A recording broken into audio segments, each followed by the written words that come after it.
Bonjour, c'est Astro qui vous parle et en fait je voulais juste faire un petit disclaimer au début de l'épisode pour vous dire que en fait l'épisode que vous allez écouter est un épisode backup que nous avons tourné en juillet ou en juin 2023, donc durant l'été 2023. Et c'était un des premiers épisodes qu'on tournait et c'est juste que comme je sais pas lire un calendrier, on était short d'un épisode pour tenir le rythme de un épisode par semaine et donc on le sort cette semaine, mais on le trouve toujours intéressant parce que ça traite de l'expérience au Québec de Pidou et moi et donc ça reste un peu intemporel comme on parle des choses du passé. Et donc c'est pour ça que vous pouvez voir peut-être des choses auxquelles on va faire référence qui sont plus vraiment d'actualité, ou alors aussi en termes de rythme, comme c'était un des premiers épisodes, il est possible que vous voyez des différences par rapport à maintenant. Donc vraiment, nos excuses pour ces petits inconvénients. On se retrouve la semaine prochaine avec des épisodes tout frais, et sur ce, je vous souhaite une bonne écoute.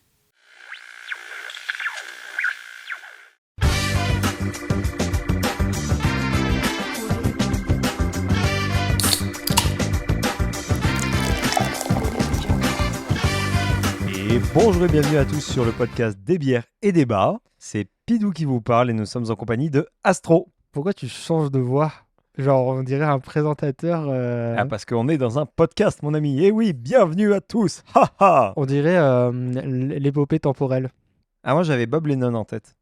Ah oui, ça marche aussi, ouais. Bah, c'est un peu la même vibe d'ailleurs, hein. C'est vrai. D'Antoine Daniel. Ouais. Mais c'est ça, donc bonjour Astro. Bonjour. Est-ce que tu veux nous présenter ta bière avant qu'on présente éventuellement le sujet titre du podcast? Oui. Oui, bien sûr. Aujourd'hui, on va déguster une HJN. C'est une bière qui a été brassée par Ciboire en collaboration avec Houblon. Putain, je vois plus rien. Des Jarrets C'est qu'il y a Noirs. déjà eu trop de bière là. Je sais pas ce que c'est l'autre microbrasserie, mais en gros, c'est une collaboration. C'est ça. C'est Houblon des Jarrets Noirs avec Ciboire, c'est ça. Et voilà. Ah, en fait, c'est pour faire comme un code postal. HJN IPA de Oh, 2022. c'est bon ça. Je pense que c'est ça. Ouais, parce que Donc, les codes postaux au Québec, juste pour être sûr, ouais, il y a des lettres et des chiffres, mais c'est H1H, C2C par exemple. c'est ça. Et donc, c'est ça. Donc, c'est une IPA 100% québécoise. Voilà. Donc, c'est une petite bière à 6%. De quoi, je pense, en tout cas, c'est une belle bière de micro. Et toi, qu'est-ce que tu Très bois? bien. Alors moi, on reste sur une bière de Lagabière, donc vous avez déjà dû entendre ça dans un podcast précédent. Donc c'est une microbrasserie ukulélé IPA. Voilà, donc comme ils aiment l'appeler, Over the Rainbow Naipa, Naipa, je sais pas comment on dit en anglais. Naipa. Naipa, mais en anglais aussi. Bref. Naipa. Naipa. DDH, donc ça c'est double houblonné, il me semble, Citron et Simcoe. Ça, je sais pas ce que c'est que le Simcoe. Voilà, C'est un donc c'est type une de bière houblon. qui... D'accord. Oh, intéressant. Le Citra et le Simcoe, c'est C-O-E à la fin? Ouais. Ouais, c'est un type de houblon. Ah, tu vois, Citra, je pensais que ça voulait dire citronné un peu. Non, c'est un type de houblon. D'accord. Je peux le dire C'est un encore une type de fois. houblon encore? C'est un type de houblon. Donc c'est une bière qui est censée être extra forte, donc on va vous en donner des Ah, mais il y a nouvelles. le gars qui chante Over the Rainbow Ben oui, sur la oui, canette, ok. oui. Ouais. Ouais. Ease, c'est ça. Je me rappelle, c'était l'une des vidéos les plus écoutées sur YouTube à l'époque où j'ai découvert YouTube. Donc c'était pas le début de YouTube, c'était comme 2006 peut-être, 2007, un truc comme ça. C'est que YouTube, c'est 2005, hein. Donc Ouais, bah c'est vraiment, ça. quand tu dis que c'est pas le début de YouTube, Ouais, ça allait quand c'est même pas au beaucoup. début de YouTube, c'est... Ouais, ben... sur un truc qui a 20 Mhm. ans, chaque année. Très bien. Donc voilà, c'est une bière qui est brassée à Saint-Jean-sur-Richelieu, au Québec. Donc voilà, on va s'en délecter. Je te propose d'ouvrir la bière Ouais. éventuellement, avant qu'on commence, et de trinquer. Allez, trinquons. Non, on va. Ah non, maintenant, t'as Mais pas de moi, verre. ouais, non. Ah oui, bah, Allez, trinquons. trinquons. Santé. Hop, Cling. santé, bonheur. Ah bah, elle est très bonne, cette petite IPA, mais oui. Oh, attends. Elle a presque un goût de... c'est De bière. riche en goût comme un bonbon. Ouais, de bière. C'est riche en goût comme un bonbon. C'est étrange. Il y a beaucoup de choses. Il y a Beaucoup de choses. saveurs. Beaucoup de Ça saveurs. pétille dans ma bouche. Exactement. Le secret est dans le goût. Donc, pourquoi on est réunis ici aujourd'hui? On est réunis ici, donc vous commencez à nous connaître un petit peu. On est ici deux Français. On a Paradis, encore une fois, parmi nous. Il est dans congé. Voilà. Grand bien lui fasse, qu'il profite bien. De notre côté, on s'est dit qu'en tant que bon Français expatrié, comme c'est dit souvent, on allait parler un petit peu de nous pour changer. Parler un petit peu de nos expériences et de pourquoi on est rendu tous les deux à Montréal, pourquoi on est rendu hors de la France, alors qu'on est encore quand même bien impliqué dans l'actualité, l'histoire et l'amour de ce pays, de la mère patrie. On a eu beaucoup d'épisodes qui ont été concentrés, ou en tout cas, on a fait beaucoup référence à la France. Ah oui. Et on est encore relié de par nos familles, de par beaucoup de choses que vous allez découvrir par la suite au territoire. Mais il y a des raisons qui nous ont poussé à quitter le territoire à un âge similaire pour chacun, mais à une année différente, et à nous retrouver finalement ici, et à rester par la suite ici. C'est ce qu'on voulait un petit peu vous présenter aujourd'hui. On vous ouvre nos cœurs, on vous ouvre nos vies. Et je voulais un petit peu, voilà, Ça fera office de thérapie. de thérapie. Non, mais c'est exactement ça. C'est une catharsis finalement de notre expatriation. Non, mais on s'est dit que ça pourrait intéresser les gens dans le sens qu'on a des parcours un peu différents, mais en même temps similaires. Ouais. Et bah, justement, on la ramène beaucoup sur la France alors qu'on n'y est pas. Donc, tu sais, il y a quand même des enjeux par rapport à ça. Et puis, il y a une volonté. Et surtout, globalement, je pense que toi comme moi, moi plus que toi en tout cas, dans les prochaines années, il n'y a pas de retour prévu en Europe, en tout cas sur le moyen terme, tu vois. En tout cas, on a fait en sorte de faire les démarches pour ne pas le faire, Ouais.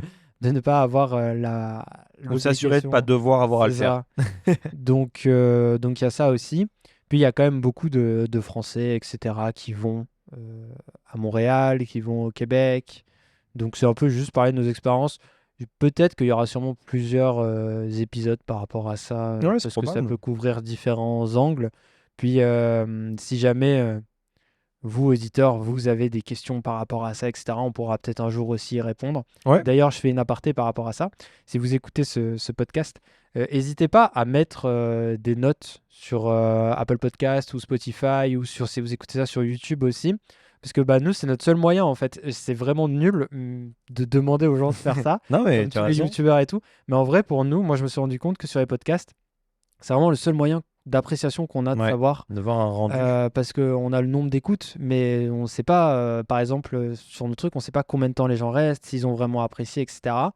Donc n'hésitez pas en tout cas à mettre, à faire, Mettre des à commentaires sur mettre des YouTube, commentaires. ce que vous avez aimé Mais je sais que sur ou pas aimé. Spotify aussi, il y a qu'est-ce que vous Ouais. avez pensé de Ouais, ouais, l'épisode, il y sur a une sorte Spotify, tu peux de savoir. question-réponse aussi.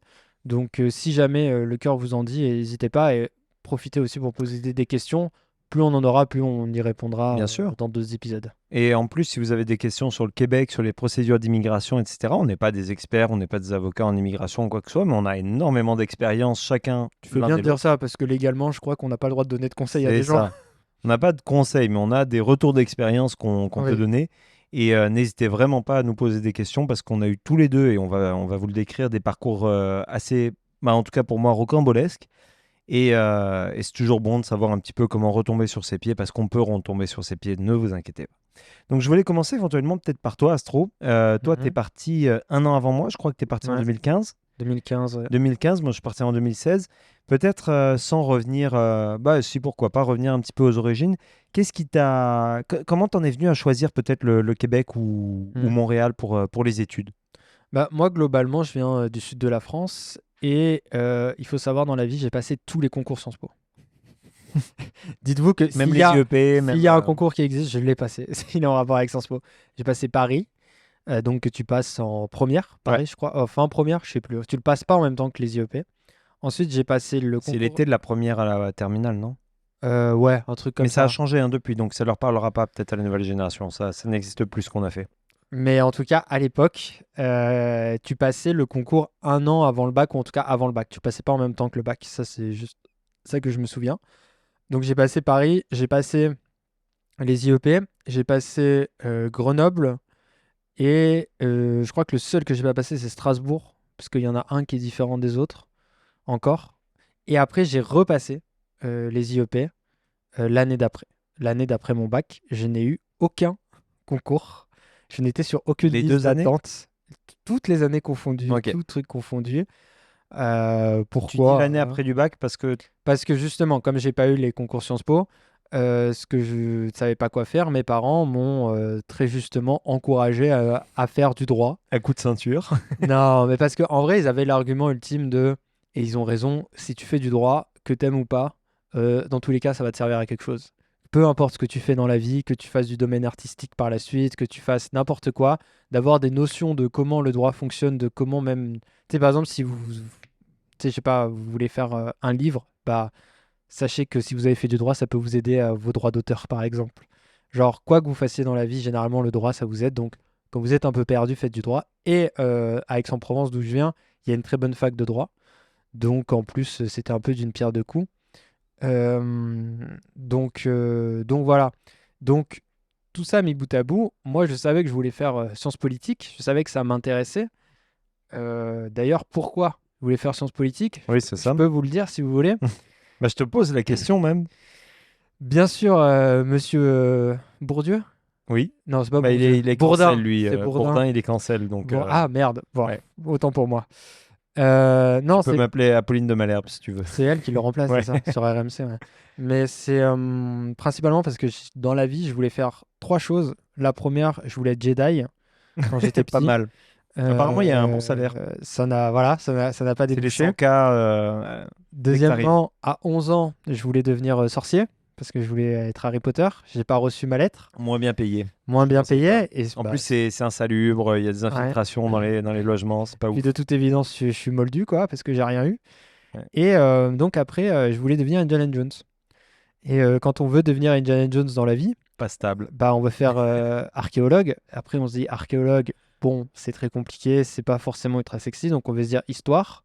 Et après, de l'histoire, dans la rentabilité, de me dire, ah, il y a plus Ouais, de faut métiers bouffer à la fin du palpables. mois hein, quand même. Voilà, je me suis dit, sciences politiques, ça pourra être mieux.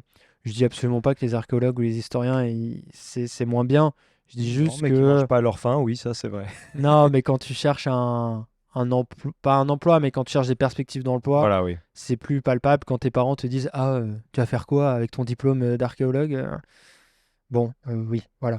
Donc voilà, donc je voulais On parle pas. d'un enfant qui a les rêves brisés là, hein. C'est super dramatique jusqu'à présent, super Non, triste. mais ça va. Mais surtout que Indiana Jones n'existe pas comme métier, hein, je vous le dis. Hey, Personne ne se base sur un pont ou trouve le Graal. Donc voilà, contre des nazis. Donc, euh, donc tout ça pour dire pas encore que en tout cas. je voulais vraiment faire ça. C'était vraiment un truc qui m'intéressait. Et surtout, c'était le seul truc qui m'intéressait, moi, c'était de poursuivre des études là-dedans. Et donc le droit, ça s'en rapprochait un peu, malgré tout. Et par la suite, en fait, moi, ma sœur était venue à Montréal aussi faire Ok. des études Combien en quelle année? en 2012, elle. Ok, oui. Et du coup, je suis venu la visiter entre l'été 2015 et 2016, donc entre le bac et la première année de droit. Et je me suis dit, mais c'est trop bien en fait, Montréal. Moi, je veux revenir C'est ici, vrai. etc. C'est à quoi mes parents m'ont dit non, en mode, dans le sens, c'était bienveillant. C'était dans le sens, là, tu reviens de vacances. En fait, Ouais. tu veux retourner en vacances. Tu veux pas vraiment aller là-bas. Ouais, ouais, ouais. Donc, tu sais, après, il faut se mettre à la place des parents. Ils voient leur deuxième enfant qui va peut-être partir à 6 000 km de chez eux, encore une fois. Tu sais, la peur, l'appréhension, puis le fait que je revienne de vacances. Tu sais, genre, je leur en veux pas du tout, je comprends de fou. Et du coup, j'ai fait un an de droit que j'ai réussi. Et à la fin d'un an de droit, j'ai fait, je veux aller à Montréal. Ils m'ont dit non. J'ai dit, je repasse les concours si je les ai pas. Et si je suis pris à Montréal, j'y vais. Ils m'ont dit d'accord. Et voilà. Donc j'ai été pris, j'ai postulé en sciences politiques, j'ai été pris. Et ça s'est débouché sur un bac et une maîtrise que je dédicace bien évidemment à Sciences Po France, ma maîtrise. Parce Ouais. que c'est pas avec eux que je l'aurais faite. Mais ça, on va en parler, mais c'est vrai que le processus de sélection de Sciences Po France, particulièrement Paris, a été, je pense, très injuste envers les provinciaux. Et Bah, un concours, c'est un peu terrible en vrai, moi je trouve. bah, c'est un concours, surtout que c'est un concours. C'est pas un concours où toi et moi, on concourt pas de la même manière contre les Parisiens. Toi et moi, Oui. alors moi, je viens de Clermont, Clermont-Ferrand.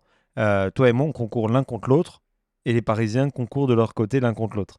Et on a à peu près 25% nous deux de place vis-à-vis d'eux, 75%. Donc déjà, ça fait Non, partie de règles du jeu qui sont un petit peu compliquées.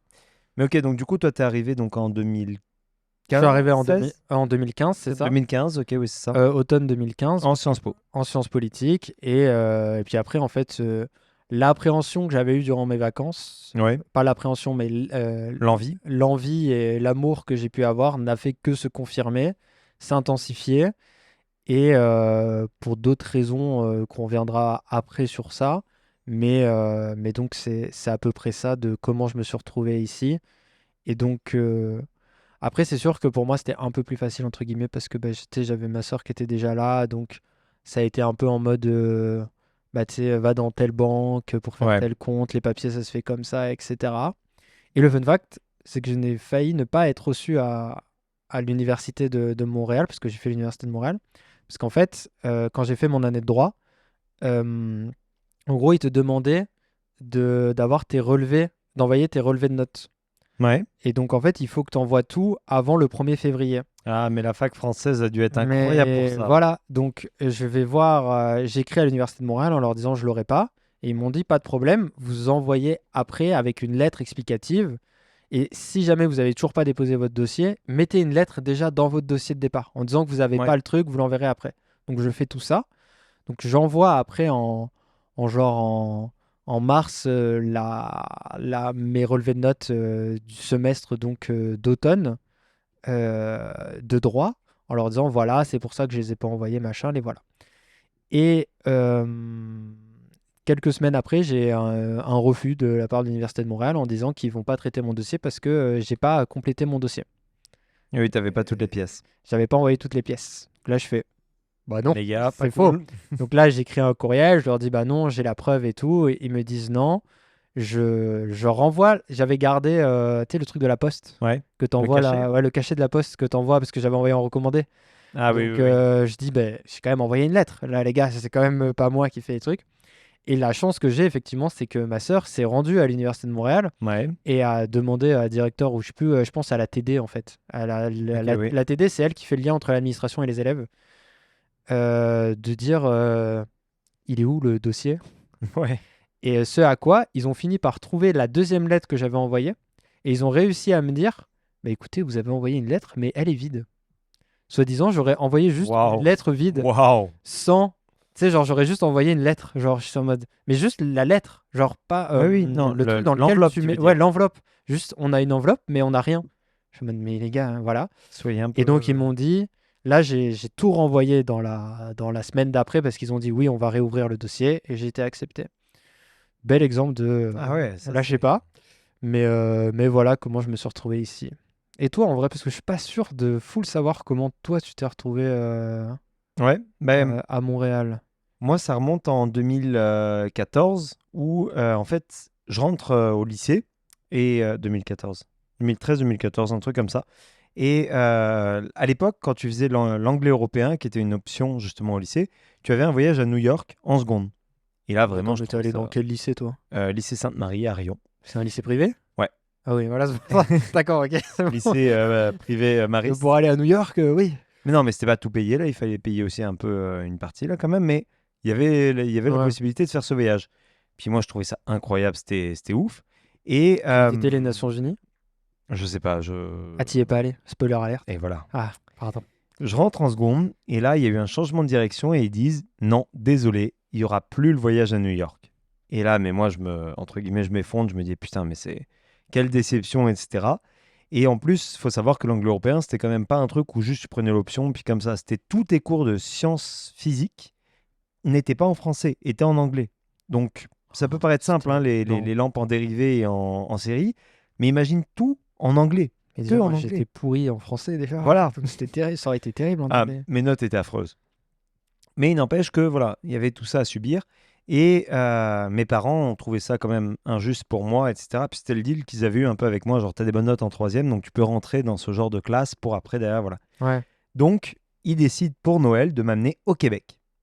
Et là, incroyable, on visite Rien à voir avec New Montréal, York. Québec. Non, rien à voir, mais comme c'était plus accessible, ça parlait français, Ouais. mes parents parlent mal anglais et tout, donc ils parlent Non, et puis pas c'était anglais, d'aller en mais Amérique du Nord aussi, voilà, que t'as une sorte de récompense parce que c'est tu ça. t'étais fait chier à avoir des bonnes notes. Ouais. C'était exactement ça. Puis on revient de Montréal, Québec. J'avais adoré mes vacances, mais encore une fois, j'étais allé dans quelques endroits en vacances et tu sais que tu as ce glow-up un peu des Mhm. vacances, mais voilà. Je te promets, on revient 3 jours plus tard, 3 jours après la rentrée. Ils annoncent que finalement, bah, on va faire un voyage au Canada pour la section des Anglais européens. À Toronto, genre? Eh non, justement. Et donc, on est en mode OK, mais comment ça va prendre forme? Et ils disent en fait, ça va prendre la forme d'un échange. Oh, c'est Mais ce ne nice. sera pas un échange genre vous recevez la personne après, vous allez juste vivre dans une famille pendant 1 ou 2 mois. Et voilà, vous serez complètement. Enfin, vous serez Immergé, ouais. immergé. Canada anglophone? Canada anglophone, je pars en Nouvelle-Écosse pendant 2 mois.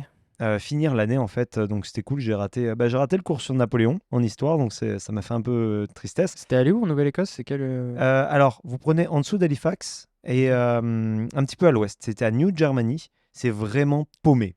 Voilà. Nouvelle-Allemagne?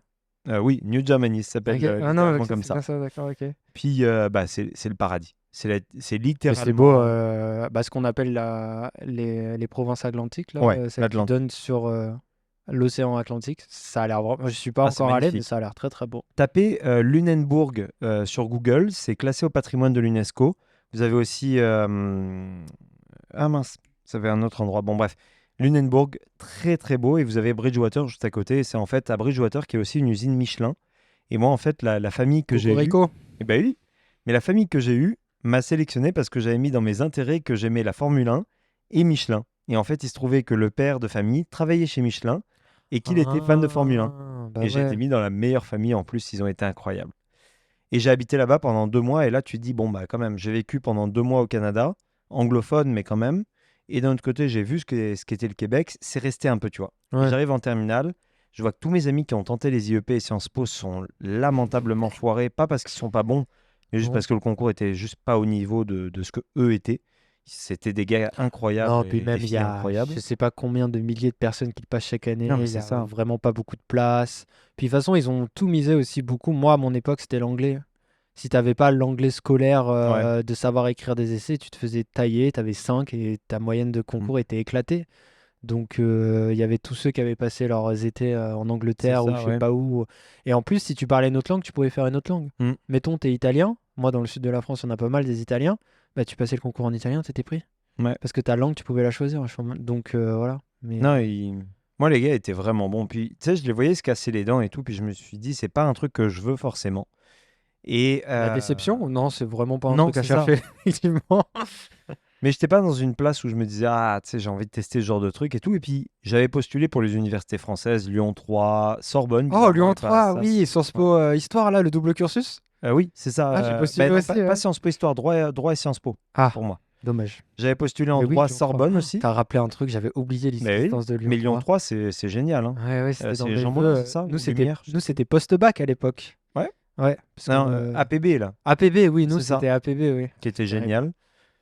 Et la Sorbonne, au lieu d'Assas, bizarrement, alors que je suis de droite. Je sais pas, je m'ai toujours dit que la Sorbonne, c'est meilleur.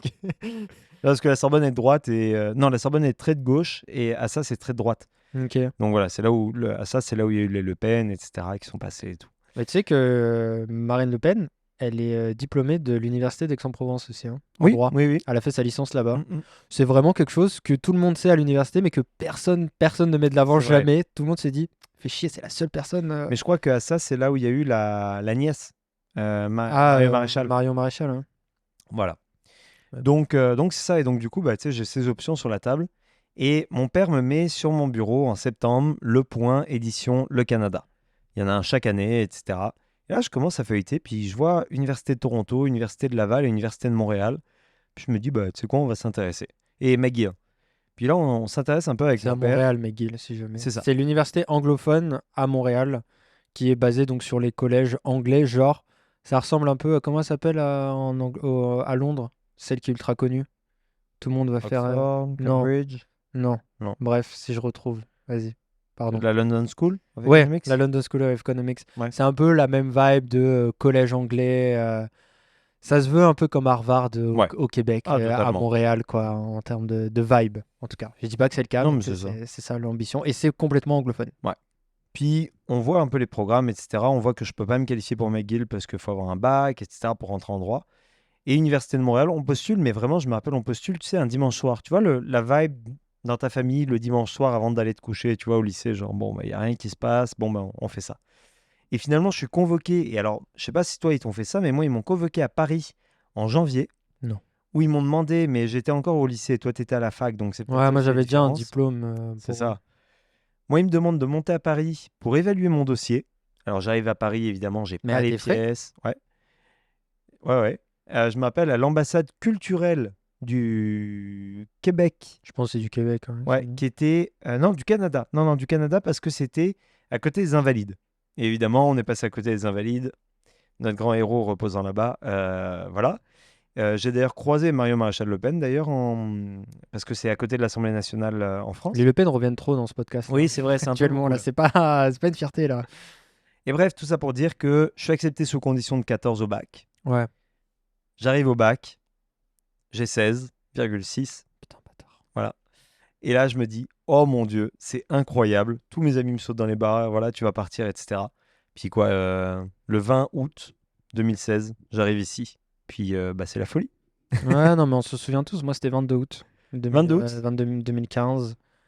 Tout le monde se souvient de cette date, je pense. Ouais, Parce que je pense que ton arrivée te marque un peu. ça, mais non, mais ça te marque, puis genre. Mais par contre, moi j'aimerais te poser une question, c'est de savoir, est-ce que quand t'es arrivé ici, genre ce que je vais dire c'est très cucu, mais c'est un peu Non, mais genre, vas-y. est-ce que t'as eu la sensation de que le rêve américain se pouvait se concrétiser? Dans le sens, quand tu regardes les films où les mecs ils arrivent en Amérique du Nord et ils se disent, waouh, tout est possible. Genre, waouh, je peux me refaire une identité, je peux me reconstruire, je peux faire Ah, plein je de vois ce que trucs, tu veux dire. Ouais. etc. Genre, tu regardes dans le taxi, tu regardes, tu sais, la ville se dessiner au loin parce que, genre, bon, Mhm. voilà, mais tu sais, genre, dans le sens que, est-ce que tu as une vraie sensation de renouveau, mais comme on est en Amérique du Nord, tu sais, de, waouh, je peux, tout est possible à accomplir, genre, entre guillemets, ça ne tient qu'à moi, genre. Est-ce que Je, tu as eu ce feeling-là quand t'es je pense arrivé? que j'ai eu ce feeling, mais c'était pas le fait que j'étais en Amérique du Nord. Je pense que j'étais comme libéré des chaînes que j'avais en France. Tu serais parti à Paris, tu penses que t'aurais eu le Non. même? Non, parce que j'étais Ah, c'était la dépaysé. France. Ah, ouais, Ouais. ok, ouais. Je pense que je me suis dit, je quitte la France, je quitte tout ce que j'ai à ce moment-là, là-bas, de positif et négatif, et je me refais ici. Tu vois, c'est pas parce Ouais. que c'est le rêve américain. Je pense pas que je me suis dit, ah, je vois la skyline, etc. Je me suis dit plus, bon, bah voilà, maintenant, t'as un nouveau chapitre qui s'ouvre. Puis t'as pas le choix d'avoir un nouveau chapitre parce que même s'ils parlent français, ils ont un accent. Tu vois, ça paraît bête, mais tu te dis, bah, je suis vraiment pas en France parce que j'ai fait 8 heures, 8 heures pour venir là. Puis on va en revenir, mais tous les processus d'immigration, de Mhm. trouver un logement, de tous ces trucs-là. Et moi, j'ai eu le plaisir en plus d'être dans une résidence universitaire qui s'appelait Evo Centre-Ville à l'époque, qui est maintenant Campus One, et qui avait que des étudiants internationaux. Et donc, du coup, tout le monde arrive dans cette même vibe de se dire, bon, bah voilà, on vient d'arriver et on va se faire notre vie ici, donc on doit tout de suite sortir et tout de suite se faire des connaissances et des contacts et des choses comme Ah ça. ouais, moi, c'est fou, c'est pas du tout la même ambiance. C'est vrai? C'est que, en fait, moi, je suis venu avec mon meilleur pote de lycée. Ok, oui. C'est que, en gros, un de mes meilleurs potes, s'il écoute, William, bonjour. Je savais pas si tu allais le nommer, je me suis dit, Euh, merde, comment on va faire? Ouah, et au pire, il me dira d'aller me faire foutre. Mais La bise, William, on s'est encore jamais connu, mais j'ai des j'avais beaucoup dossiers sur entendu lui. parler de toi. Mais en gros, il m'appelle, je sais plus quand, et il me dit ouais, alors tu vas vraiment partir et tout, parce que lui, il voyait que j'étais hyper motivé et tout, tu sais, puis on parle un peu, et William, c'est quelqu'un qui se préoccupe de sa vie un mois avant. Tout ce qui. Mais Oh, c'est pratique pour ça, oui. tous les grands changements dans la vie, c'est genre, bah, on verra ça, et il s'en préoccupe un mois avant, et il s'angoisse 3 jours avant. Vraiment. Mais genre, il est très détente par rapport à ça. Et il se rend compte que, en fait, lui avait redoublé sa seconde et pas moi. Et donc, on avait un an d'écart. Donc, en fait, moi, au moment où je finis mon année de droit, je m'apprête à partir. Lui, il a son bac. Donc, il se dit, qu'est-ce que je vais faire de ma vie après?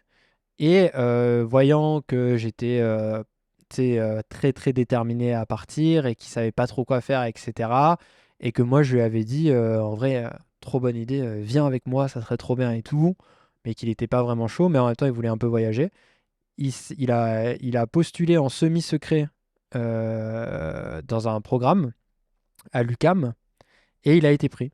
Et donc on est partis ensemble et moi je suis arrivé le 22 à genre midi et lui il est arrivé le 22 à 17h. On n'a pas réussi à synchroniser pour les vols, Vous avez mais même pas réussi à vous synchroniser alors que vous non. partiez d'Aix-en-Provence, quoi. Donc on arrive, on loge tous les deux chez ma sœur, après on trouve un appart et tout. Et en fait, moi j'avais aucune envie, pas aucune envie, mais je n'avais pas besoin de rencontrer des gens. Genre j'étais Ah en oui, mode, je vois ce que tu veux dire. j'ai pas besoin parce que j'ai mon meilleur pote qui est là, on découvre la ville Bah oui. ensemble, genre on se retrouve. Vous êtes les kings un peu. Mais genre oui, c'est ça, on se retrouve dans le centre, et bah c'est pas grave, on marche 4 heures pour rentrer chez nous. Lui en plus il adore marcher et tout, donc voilà. Puis tu sais, on a la chance entre guillemets d'être deux gars, donc dans le sens que tu sais, À Montréal. à Montréal il va pas nous arriver grand chose, peu importe l'heure de la nuit, peu importe, tu sais, genre c'est tranquille, Eh tu oui. vois. Donc voilà, on a notre propre appart et tout. Genre je me souviens le premier soir on arrive, mec, il y a rien dans notre appart. on a un canapé qu'on a récupéré, on était hyper contents. On était en mode, mais c'est bon, on a nickel game, tu vois. Donc j'avais pas ce côté de rencontrer des gens, mais j'avais ce côté renouveau. Par contre, les Ok, gens que ouais. je vais rencontrer, je vais pouvoir devenir ce que je veux, entre guillemets, tu vois. Et ça, c'était quand même très cool. Parce T'as que, plus le fardeau de tout d'avant. ouais, parce Ouais. que t'es vraiment aussi. Je pense il y a un côté écart où tu te dis, j'ai plus non plus de parachute. Tu vois ce que je veux dire? T'as plus le parachute, tu te dis, bah, tu sais, si ça va pas, je vais pouvoir, je vais pouvoir retourner chez moi. Tu vois ce Ouais, que je veux non, dire? tu peux pas retourner le week-end chez toi si t'as un problème. C'est ça. Faut que tu apprennes à le gérer tout seul. T'es obligé de grandir, t'es obligé d'être indépendant Ouais, mais il y a un très truc rapidement. aussi qui moi, m'a beaucoup aidé, c'est que je me sentais, je sais pas si toi c'était pareil, mais moi, je me sentais obligé de réussir mes études. Ah oui, forcément. Parce que, C'était un deal. Ah, tu étais en euh, France ou non, ici? non, ici. Ah oui, Parce voilà, que oui. moi, j'ai été supporté par mes parents, Pareil. et bah, comme la trois quarts des gens qui Oui. sont là. Et en vrai de vrai, mais même si t'es pas supporté par tes parents, t'as un prêt, dans tous les cas. Ouais. Et donc, t'as un peu ce côté de, ah, mais je peux pas rater mes études. En fait, tu te rends compte l'investissement que les gens font pour toi, je Ouais. trouve, en venant ici, que t'aurais pas forcément eu le même si t'étais parti à Lyon. Je sais pas, parce qu'il y aurait pas eu la même ambiance là, le fait qu'ils sont loin, que genre, tu vois que. Puis Puis t'es même, sous condition ici aussi, hein, au niveau de ah oui, l'immigration. Tu si dois jamais tu réussir tes réussis études, pas, hein. c'est terminé. Mais même, tu sais, genre, tu vois les virements que te font tes parents dans ton compte en banque pour payer tes études, parce que c'est toi qui les payes ici, etc. Et genre, même si c'est pas excessivement cher, ça reste que c'est On un est quand coût même sur financier des dizaines de milliers de dollars. pour avoir, oui, globalement. C'est moins cher qu'une école de commerce en France, Non, c'est sûr. mais ça reste un coût, quoi. Donc, tu vois l'investissement et tu te dis, waouh, c'est quand même un concept. Et, mais c'est vrai qu'il y avait vraiment, moi je trouve, ce côté de. Pas de tous les possibles, mais tu peux devenir qui tu veux. Et ça, c'est très gratifiant. Et Ouais. t'as pas de. En fait, tu peux garder que le meilleur de l'image que tu avais de ton lycée. Mais est-ce que c'est quelque chose que tu as ressenti notamment en partant de la France ou est-ce que c'est une vibe que tu as ici? Est-ce que c'est quelque chose que toi tu reproches peut-être pour en revenir un petit peu à pourquoi on a Ouais. quitté la France et quels sont tes motifs de départ, etc.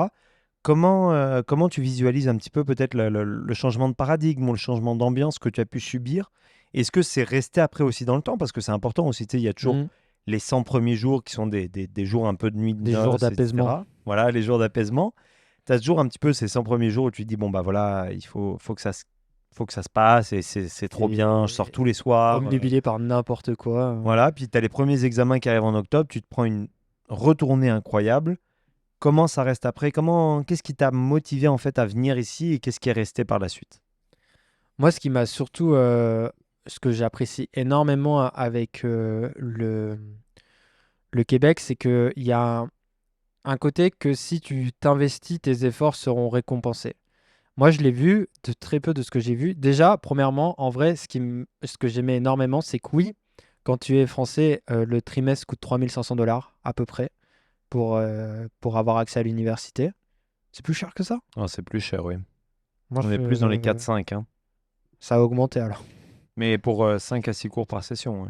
Ouais, c'est ça. Hmm. Mais oui, tu payes un coût. Mais en même temps, moi qui ai fait l'université en France et qui ai fait l'université ici, c'est pas la même ambiance. C'est-à-dire que tu as du Wi-Fi partout. Tu as des belles infrastructures. Tu as une bibliothèque qui est ouverte 7 jours sur 7 de Vous 8h avez à des sièges et 23h. pas des bancs. Ouais. Vous avez une bibliothèque qui est ouverte de 8h à 23h tous les jours, hein, et 24 heures sur 24 durant les examens. Et Donc, croyez-moi, vous allez y dormir si vous nous écoutez et que vous non, êtes non, arrivé. mais c'est ça, genre, t'as des vraies infrastructures, quoi. Tu payes, mais je Ouais. trouve que t'as une certaine on peut débattre de si c'est trop cher ou pas, mais t'as une vraie sensation de te dire, putain, mon argent, il va quelque part, en Il y a fait. une contrepartie que tu sens directement. Ouais, qui est immédiate. Pas juste sur les profs, pas juste sur quoi que ce soit, parce que tu Il y t'en fous a... finalement qu'il ait écrit un livre.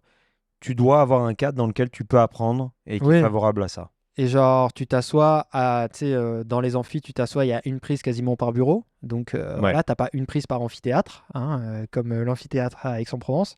Donc genre, t'as. Petit griffe personnel. Non, mais t'as un côté où tu te dis ça. Et déjà, il y a ça. Et ensuite, il y a le côté que les profs sont accessibles. Si t'as envie d'aller les voir, si t'as envie de leur parler, si t'es chaud, si t'es déterminé à y aller, tu vas pouvoir y aller. Il y a des profs, c'est des immenses connards, hein, ils vont te prendre de haut de fou. Ouais. Il y en a, ils sont hyper attentifs. Il y en a, T'as une dédicace personnelle? non, je n'oserais pas. Mais il y en a, ils sont en mode, tu te demandes comment ils ont pu avoir un doctorat, et il y en a d'autres, tu te dis, mais pourquoi cette personne-là n'est pas Sur tous les ministre plateaux télé, Ouais, c'est ça, cette ministre. personne-là devrait être partout, tu vois. Mais disons que tu as ce côté de, je trouve, même dans l'investissement étudiant, etc., de si tu as envie de le faire, eh ben, on va te laisser ta chance, donc tente-le. Ça tient un peu qu'à toi, je trouve.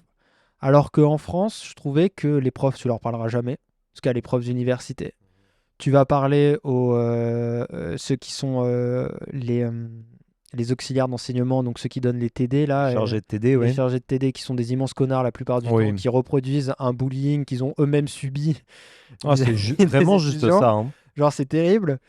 Et même au niveau des assos étudiantes et tout, c'est pas pareil. Genre, Mm. ici, ah, je vais un peu me jeter des fleurs, ça arrive rarement, mais j- il y a quelqu'un un jour qui m'a dit, moi j'ai une idée de faire une asso étudiante, est-ce que ça t'intéresse? J'ai dit pourquoi pas. Et l'asso étudiante, 7-8 ans après, elle existe encore et on l'a fondée nous-mêmes et on a écrit Bah, les on peut la trucs. mentionner, hein. Moi, je l'aime Ouais, ça beaucoup, cette s'appelle asso, hein. la simulation du Conseil de l'Union européenne qui donc vise à faire aux étudiants pendant 3 jours vivre ce que c'est d'être un ministre qui est au Conseil de l'Union européenne en représentant son pays selon les vraies conditions, en débattant selon des sujets, etc. Et donc, tu sais, genre, C'est une simulation qu'on vous conseille si énormément, vous les êtes amis. à Quel que Montréal, soit votre niveau, évidemment. bien sûr. Alors, ce qui est bien, c'est que par rapport à Maintenant, celle ils de ont des formules l'ONU, hybrides, hein, d'ailleurs, hein. elle est beaucoup plus accessible que celle de l'ONU Beaucoup parce plus qu'elle se accessible. prend moins la Ouais. tête. Mais genre, il y a ce côté Et que... beaucoup plus fun, elle est très, très Ouais. ouverte. Elle est ouverte à tous, déjà, ça c'est énorme. Si vous avez envie Mm. de bosser, si vous n'avez pas envie de bosser, Mais si c'est vous ça, ça avez... revient Voilà. avec mon expérience de... En fait, on m'a dit, est-ce que tu veux le faire? Et j'avais juste à dire oui, et après, tu sais, genre, Voilà. c'était pas compliqué. C'est pas l'option ici qui est difficile à atteindre. C'est ton niveau Exactement. d'engagement Ouais, après c'est avoir ce que tu as accepté. envie de le faire, genre. Et ça, c'est très différent Et de la ça, France. je trouve que c'est exceptionnel Mm. parce que, En France, on donne pas la possibilité. moi en tout cas, Bah, ça quand t'es dépend de personne, voilà. parce que Ça dépend le carnet d'adresse que tu as et tes parents ont. donc il y a ça aussi qui m'a fait rester tout mon bac. Après, à ma maîtrise, je me suis posé la question de est-ce que j'irais pas la faire ailleurs. Ouais. Mais Pour toi ou pour l'expérience et pour le le CV, fame ouais, voilà, pour le pour le CV. CV, Ouais, est-ce ouais. que j'irais pas la faire ailleurs? J'avais pas les notes pour aller dans les Ivy League. Parce que tu peux te poser la question à un moment Ouais. de est-ce que tu pourrais aller à New York ou à Harvard ou machin. Et en fait, j'ai déposé un dossier à l'UDEM par sécurité et c'est le premier qui m'a donné la réponse et du coup, j'ai eu la flemme de faire tous les autres. Et tu connais les profs, tu sais ce que tu vas faire, etc., etc. Et après, il y a eu le Covid, mais après, je trouve on va trop loin. Donc déjà, Ouais, on on va pourra revenir revenir sur un peu. toi. Toi, de ton côté, genre, c'est quoi qui, quand t'es arrivé ici, parce que t'as eu des changements de programme, donc Ouais, qu'est-ce qui t'a fait rester parce que je finirai sur ça. L'autre grand point qui nous fait rester, c'est aussi les rencontres. Mais ça, c'est à toujours. appréciation énormément personnelle. Euh, à la fin de la journée, tu te dis, ah, j'ai envie de rester, mais tu vas pas rester pour les gens, quoi qu'il arrive. Non. C'est juste un plus dans la balance. Ouais. Ça joue énormément, mais peut-être que ça, on y reviendra aussi un autre jour. Ou le poids Mais que ces gens-là ont sur ouais, toi. voilà. Voilà. Mais Mais écoute, moi c'est très simple. J'étais parti de la France déjà parce que étant entre guillemets un petit Corse auvergnat. tu n'es pas Napoléon, arrête. Non, non, mais je suis un petit Corse auvergnat. Voilà. Mhm. J'ai pas fait l'école militaire d'Aix. Pour revenir à Napoléon. Mais non, étant un petit Corse auvergnat avec fils de notaire de province, etc., qui cherchait pas forcément à me faire rentrer dans les trucs parce que je le méritais pas, etc. euh, L'intérêt était de se démarquer par ton potentiel, par tes notes, par ce que tu veux faire. Mais le problème, c'est que tu C'est es ce que... conditionné vraiment à ce que tu es en France. Et moi, je me rappelle vraiment, mes parents m'ont changé de collège, je les remercierai jamais assez, parce que j'ai une prof, je pourrais la call vraiment, si j'avais le nom, mais je ne l'ai plus, m'avait enlevé, c'est une anecdote, mais c'est très symptomatique de pourquoi. 5 points, j'avais eu 20. Elle m'avait réduit à 15 parce qu'elle m'avait dit j'en ai marre que tu veuilles toujours avoir la meilleure note. Ça, c'était juste pas passé. On est passé dans le privé suite à ça avec mes parents, de la cinquième à la quatrième, parce que c'était inacceptable de vouloir briser en fait l'élan d'un élève. Et j'ai retrouvé ça par la suite un petit peu à travers la société, je veux dire, j'ai passé encore 6 mois en France l'année dernière, j'ai retrouvé encore ce relan. Même si la Startup Nation a beaucoup changé les choses en France, je trouve, il y a encore cet élan de dire ceux qui réussissent, faut pas trop qu'ils le montrent. Et si toi, tu as envie de réussir, bah d'abord tu fais tes preuves. Mm. Et moi, c'était tout le temps ça. Je Je disais, suis assez d'accord dans les youtubeurs, par exemple, je fais juste un micro vas-y, parallèle vas-y. sur ça. Ceux qui peuvent se permettre de vraiment mettre de l'avant leur réussite, c'est ceux qui ont ultra percé. Moi, il y en a que deux qui me viennent en tête, c'est Gotaga et Squeezie. Donc, c'est les deux gars qui peuvent dire, bien évidemment, je suis millionnaire. Mais parce que, tu sais, ils ont Ouais, tellement grind avant, ils ont tellement donné, ça fait 10 ans qu'ils font ça, ils ont, tu sais, genre, que eux peuvent se permettre. Et c'est vrai qu'il y a encore un tabou et c'est vraiment dommage que dès que tu réussis, c'est un peu en mode, c'est un peu honteux, je bah c'est ça. trouve. Et c'est dommage parce que généralement tu réussis pour toi, en vrai. Ce Mhm. qui souvent quand les gens ils se disent vas-y je vais tout défoncer, c'est parce qu'ils ont envie. Ils réussissent pas pour que le samedi soir quand ils vont boire un cocktail ils disent je suis millionnaire. Non, ils en ont rien à péter. C'est Genre, ça. enfin ça leur fait plaisir, mais c'est pas ça qui te fait lever le matin et qui te fait dire ah, vas-y je vais tout casser. Non, mais tout à fait. Puis je le voyais, c'est pas pour être anti-parisien, mais je voyais vraiment un clash en France en me disant, mais merde, je viens de Clermont. Et encore, je viens pas de Clermont, je viens des petits villages à côté. Et de manière générale, je voyais que tout mon environnement, je veux dire, mon père est notaire de province, mais il signait les plus gros joueurs de rugby en France, etc. C'était vers lui qu'il se tournait, il avait des clients à travers toute la France, mais jamais il le montrait parce que justement, montrer son succès était quelque chose de mal vu. Directement, tu tombes dans la case de celui qui montre soit son argent, soit sa Mm. réussite et tout. Et moi, je voulais être diplomate, puis tous mes profs, sauf un ou deux, que je mentionnerai pas forcément, mais que mon prof d'histoire, si jamais il se reconnaît, euh, qui me disait, mais si tu as envie de quelque chose, mais vas-y, fonce, et puis je te ferai les lettres s'il y a besoin, mais vas-y, fonce. Là où beaucoup étaient quasiment jaloux. Et ici, quand je suis arrivé ici, bah, j'ai pas reconnu ça. J'ai reconnu que bah, tu as de l'ambition, bah vas-y, fonce. Ça veut pas dire que tu vas être capable de le faire, hein, parce qu'on peut avoir de l'ambition et pas être capable. Ah oui, non. Mais au moins, te donner une plateforme sur laquelle tu peux démarrer, te donner quelque chose sur lequel tu peux faire des choses. Tu sais, je veux dire, tu mentionnais les associations. J'ai démarré une association à l'Université de Montréal. Malheureusement, elle n'a pas donné lieu suite à beaucoup de complications, mais par la suite, là actuellement, j'ai une association. Je fais ma petite promo, Eloquence à Montréal. N'hésitez pas à aller regarder un petit peu à droite à gauche sur Facebook et Instagram, qui a Oh, tu l'as émergé dit grâce à ça. tellement vite comme les mecs à la fin dans les pubs là. Bah oui, forcément. Mais justement, qui a émergé parce que je me suis senti sur un terreau fertile pendant que j'étais à l'université dans un cadre où je pouvais fonder une association sans avoir à me dire qu'est-ce que c'est que la banque, qu'est-ce que c'est l'enregistrement, on enregistre des entreprises du Québec et tout, où voilà, j'étais safe et par la suite j'ai pu faire quelque chose.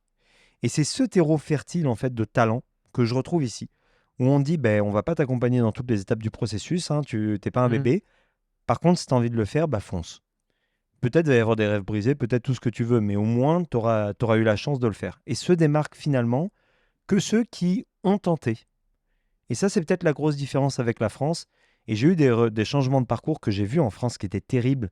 Mon petit frère, par exemple, a échoué a eu sa première année en droit, mais ça a été un échec parce qu'il a vraiment détesté ça. Et quand tu disais que les profs de TD se vengeaient, mais ils se prenaient des cartons alors que mes parents, donc il était en droit, mes parents sont notaires, mes parents faisaient ces TD. D'ailleurs, petit big up à toi, Yom. Euh, et pourtant, ils se tapaient des 6. Je veux dire, c'était fait par des professionnels qui ont 30 ans d'expérience. C'est impossible de taper un 6. Mais voilà, il y avait cet acharnement contre l'élève. Non, non, Moi, mais j'ai ça. jamais eu en dessous d'un C ici. Parce que je donnais Non. l'effort, parce que...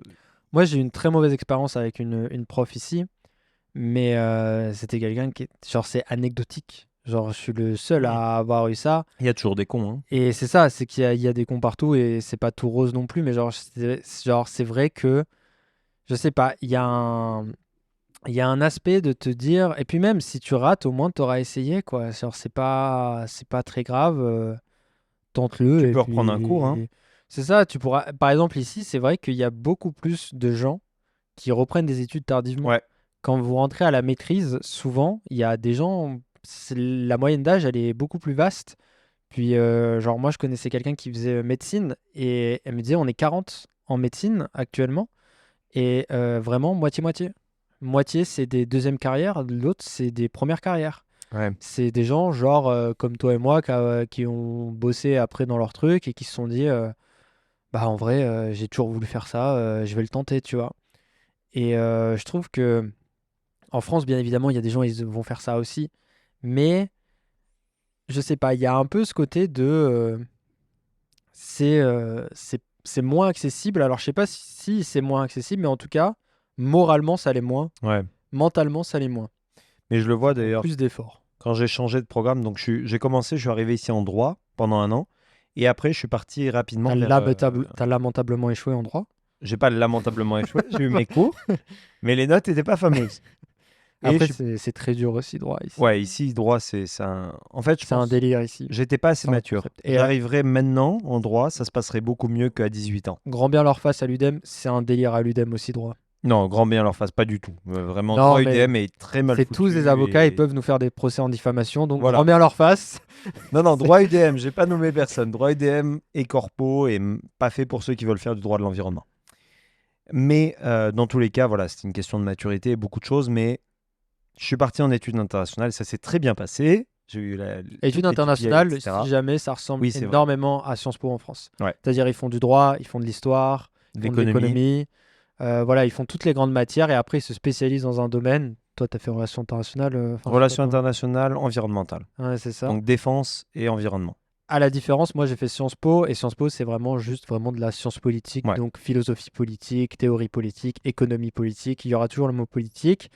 Mais études internationales et sciences politiques à l'Université de Montréal sont sous la même association. Donc on fait énormément d'activités ensemble et on a beaucoup de cours en commun aussi. Ouais. C'est le même département en plus, Mais hein. tu sais, par exemple, un truc que moi j'ai énormément kiffé ici, c'est le fait de pouvoir choisir un peu ce que tu veux faire. Dans les cours? Ouais, Ah, mais ça, c'est parle-en parce que c'est que vraiment important. en France, à ma grande, pas à ma grande surprise, mais disons à ma, comment dire, à ma. Ouais, c'est juste, il y a une sorte de carcan, il y a une sorte de cours qui font en sorte que, en fait, tu peux pas vraiment sortir de tes cours parce que dans l'absolu, tu vas avoir des programmes et tout le monde suit le même. En fait, tu as un tronc commun en permanence et t'as pas vraiment le choix de faire autre chose que le tronc commun.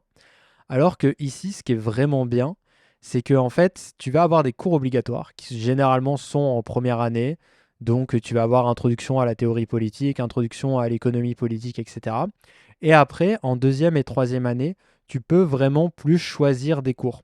Donc, ce qui fait qu'à la fin, tout le monde va être diplômé, entre guillemets, du même diplôme, mais n'aura pas forcément suivi les mêmes cours et se sera spécialisé. Ce qui fait qu'après, quand tu fais une maîtrise, tu vraiment te spécialises dans un domaine que tu t'es déjà pré-spécialisé. Mais par exemple, Pidou et moi, on aime beaucoup l'environnement, on a toujours trouvé ça pertinent. Bah, s'il y a un cours environnement et politique, bah, on va le suivre. Il y a des gens à l'inverse, ils adorent, je sais pas, les conflits interarmés, bah, ils vont pouvoir étudier plus les types de conflits. Les gens qui aiment plus l'économie, etc. Ce qui fait que des fois, il y a des gens qui changent de programme aussi, parce que bah, ils ont suivi tellement de cours dans un truc qu'ils se disent, bah, ça m'intéresse plus qu'autre chose.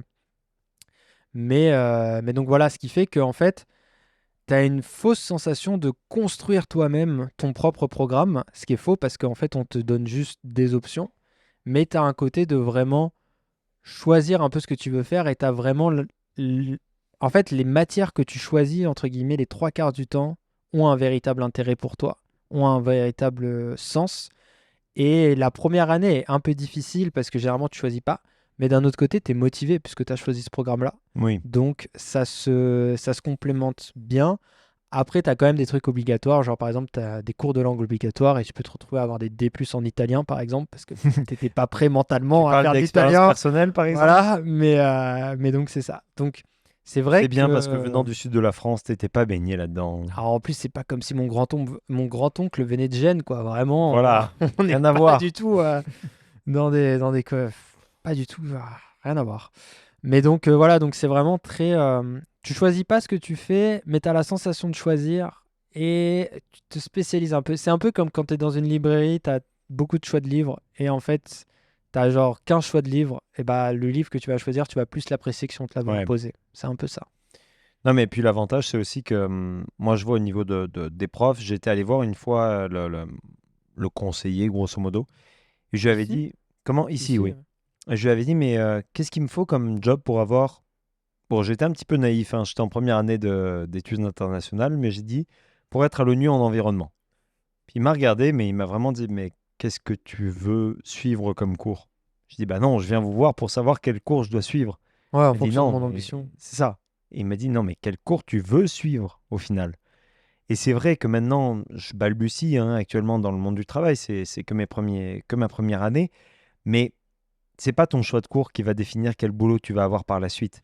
Par contre, tu vas énormément définir tes études par rapport au choix de cours que tu vas faire. Ouais. C'est-à-dire que si tu as un cours, par exemple, on ne sait jamais, de finance internationale à l'Université de Montréal, tu vas pas passer six très bons mois. C'est pas possible. Par contre, si tu prends des cours de, j'allais dire économie de l'environnement, tu vas pas non plus passer des bons moments. Mais si tu prends des cours que tu aimes, tu vas passer un bon moment. T'as des exemples ou Des pas? cours que j'aime? Non, moins. Mais non, mais parce que souvent, te marquent plus les cours que tu n'aimes pas plutôt que ceux que Ouais. tu aimes, tu vois.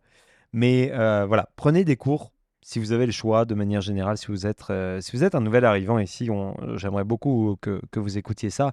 Mais prenez vraiment des cours que vous pensez qu'elle allait vous intéresser. Vous avez une période, ça aussi, je ne sais pas si c'est présent en France, mais ici, tu as une période de grâce pendant laquelle, pendant quand même un mois, je pense, sans frais, Oui, tu peux changer de cours. tu peux abandonner tes cours. C'est ça, moi je m'inscrivais toujours à 8 cours, de telle manière à après pouvoir en abandonner 3 et garder les 5 cours obligatoires qui étaient ceux qui me permettaient justement de me dire, bon bah ok, j'aime tel et tel et tel et tel cours, je vais les garder, puis ceux-là, peut-être je les ferai au semestre suivant, mais pour l'instant je me garde ça, ou peut-être je les aime pas du tout et je les dégage. Parce qu'au final, maintenant en rétrospective, je pense que j'ai gardé des cours stratégiquement et qui n'auraient pas dû l'être, parce que finance internationale m'a apporté beaucoup de connaissances personnelles, mais m'a descendu ma moyenne pour rien. Mais après, pourquoi t'es resté ici pour ta maîtrise, par exemple? Parce que si tu avais l'ambition d'aller à l'ONU, ou je sais pas, même des diplomates, etc., par exemple, si on prend diplomate, c'est quasiment impossible que tu sois diplomate pour le Canada, parce que tu n'as pas encore la nationalité Pas encore? canadienne. Non, mais tu sais, genre, c'est quand même plus compliqué. Ouais. Et il y a un peu ce contexte de, tu sais, si on passe, là, on a fait un peu l'arrivée, le bac, là, on s'aligne plus Mhm. sur la maîtrise. Qu'est-ce qui t'a fait rester ici?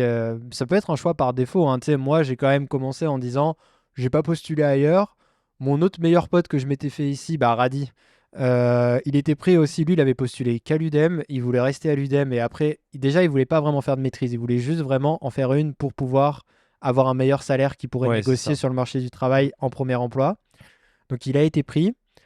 Et on s'est mis en coloc et j'ai été pris aussi et j'ai fait bon vas-y la flemme d'aller ailleurs, je connais les profs, j'ai déjà un prof qui va me soutenir dans mon projet de Et recherche, oui. etc.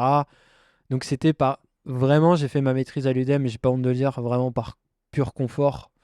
Et genre mais c'est bien aussi des fois de faire les choses Ah par oui, oui, confort, hein. bien J'ai fait sûr. une très bonne maîtrise, je regrette absolument rien.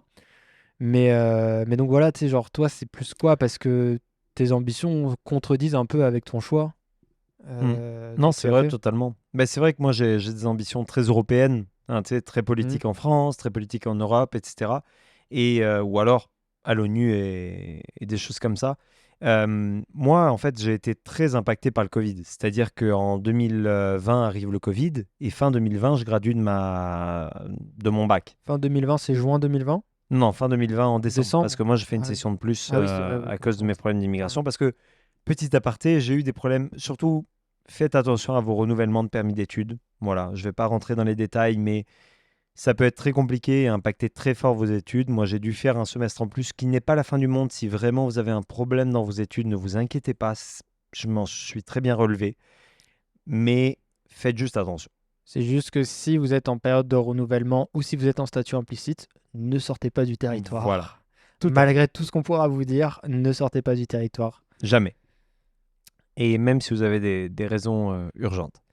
Mais donc, dans tous les cas, donc oui, moi j'ai gradué, donc je finis mon bac en fin 2020. Je prévois de rentrer à ma maîtrise en janvier 2021. Et en fait, à ce moment-là, tu sais, on est encore dans le Covid. Je me vois pas rentrer en France pour des raisons que je vais mentionner. Je pense qu'on va mentionner après sur pourquoi le retour en France est pas faisable. Les États-Unis ne m'intéressent pas plus que ça. Puis je me suis en fait Alors, installé ici. attends. Est-ce que les États-Unis t'intéressent pas ou t'as pas le choix aussi? Parce que J'ai souvent, pas postulé au Ivy League. ah, mais faut avoir des bêtes de notes. T'avais des bêtes de notes? Non, mais parce que T'avais la thune aussi? j'avais pas la thune. Parce Moi, que ça a ça coûte toujours été cher, la hein. thune. Ouais. Parce que même les 15 000 J'avais des. balles, j'avais par des... semestre, il faut aussi aligner. Ouais. Moi, par exemple, moi, je voulais vraiment aller à Brown, à New York, et j'avais commencé à avoir les notes et tout pour, mais vraiment, mes parents, ils m'ont regardé, ils m'ont dit, En termes de GPA ici, par exemple à l'UDM, faudrait combien tu penses comme si GPA? tu as 3,7, 3,8, tu Ouais, peux postuler. ok. Ben, Après, il faut que tu aies un projet qui suive derrière. ouais, C'est à 4,0 que tu es sûr d'être pris ouais, non, ça, sur non. 4,3, Ouais, parce que voilà, 4,0 sur 4,3.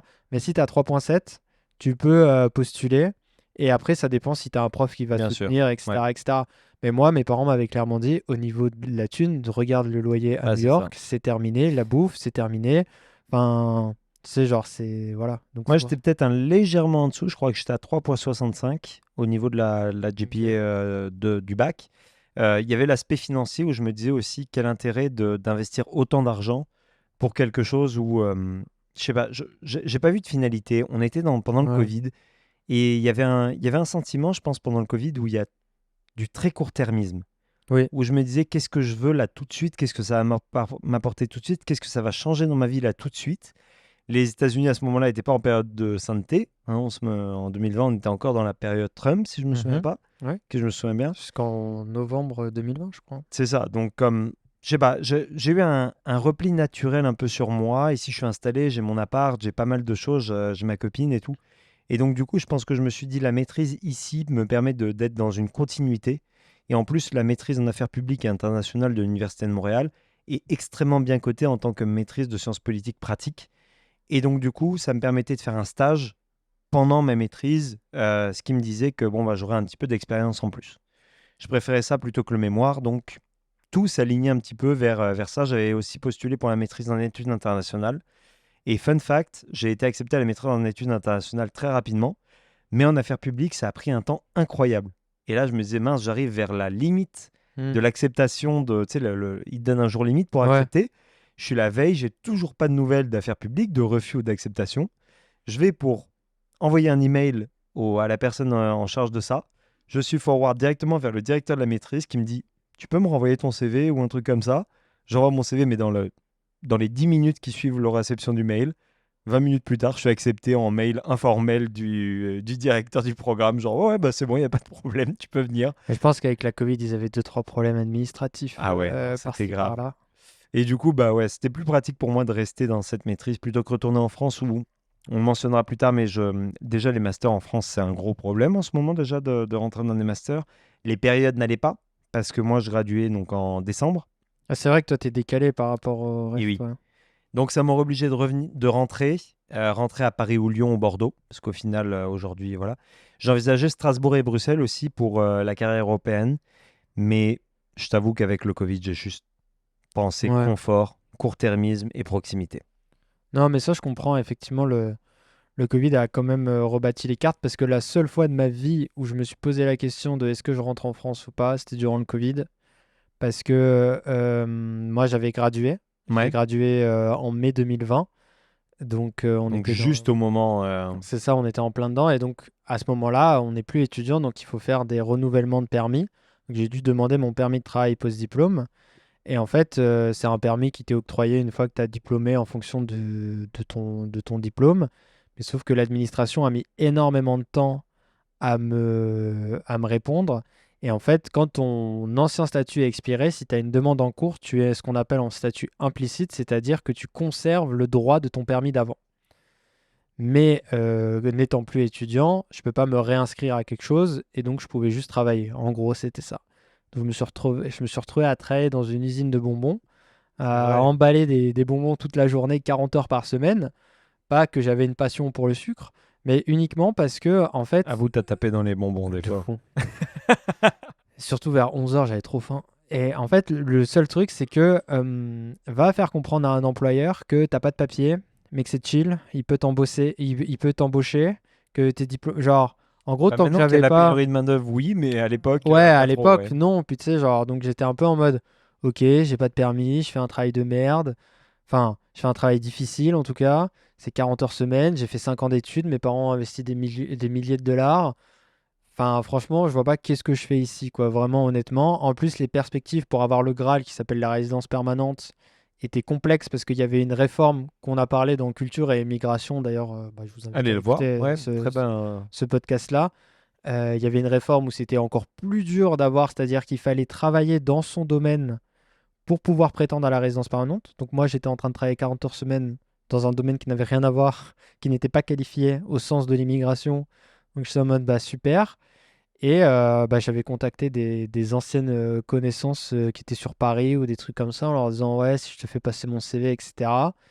Et tu sais, de chercher un peu du travail par procuration en me disant, bah si on me propose mieux, Mais oui, tu sais jamais. peut-être que je retournerai là-bas. Mais grand bien me fasse, je n'ai eu aucun retour, ça ne s'est pas débouché. J'ai fini par trouver un emploi ici. Mais c'est vrai que le Covid a beaucoup pensé sur le à court terme, quoi. Genre, Mm.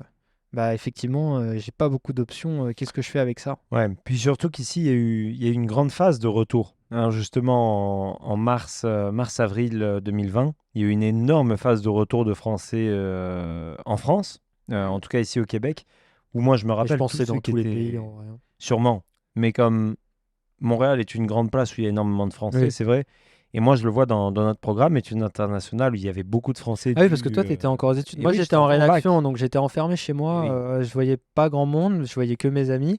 Puis comme je vous dis, je vivais en coloc avec un Québécois, donc il n'allait pas repartir. Mais non, c'est ça. Donc lui, il était reparti chez ses parents. Mais c'est vrai que, ouais, aux études, Non, t'as ouais, vu il y des gens qui ont a... abandonné, genre? Ah, énormément. Ah ouais? C'est-à-dire que dans mon programme, il y avait déjà beaucoup de Français, donc évidemment, la proportion est... Voilà, mais il y a eu, je te dirais, plus de la moitié, très facilement, qui sont repartis en France, parce que...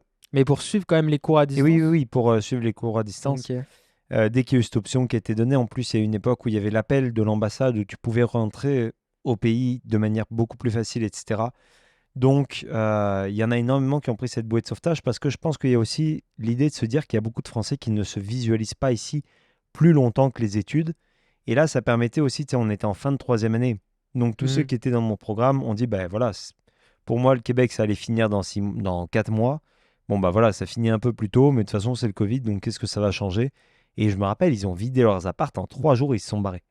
C'était, mais instantané, Ah, c'est impressionnant. fou en vrai. Et là, tu dis, waouh, waouh, waouh, qu'est-ce que je fais moi de mon côté ici?